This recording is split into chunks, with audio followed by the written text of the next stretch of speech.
Telegram on cellular data not working fix. Hello everyone, my name is Smile and in this video I'm gonna show you how you can fix if your Telegram is not working for your mobile data. So the very first step that you can try is just very long press on your power button and then power off your device and again power it on. This might be sometimes the problem that your data is not working properly due to some hang in your device. So when you do this, the problem might be solved. But if the problem is not solved, then the second step that you can follow is go on the setting of your device. On the top search bar, you can simply search for mobile data. After you search for mobile data, tap on security and privacy option.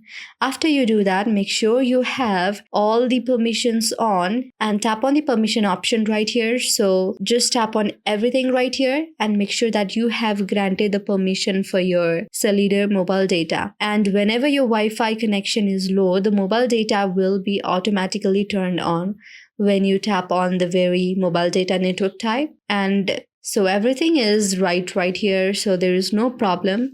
So just tap on mobile data just like this if you want to turn on your mobile data after doing this. And you can also tap on switch to mobile data. By doing this, you will be switched to your mobile data just like that. So this is how you can do it. I hope you like the video. If you like the video, then please do hit the thumbs up and subscribe button and also comment on the comment section below.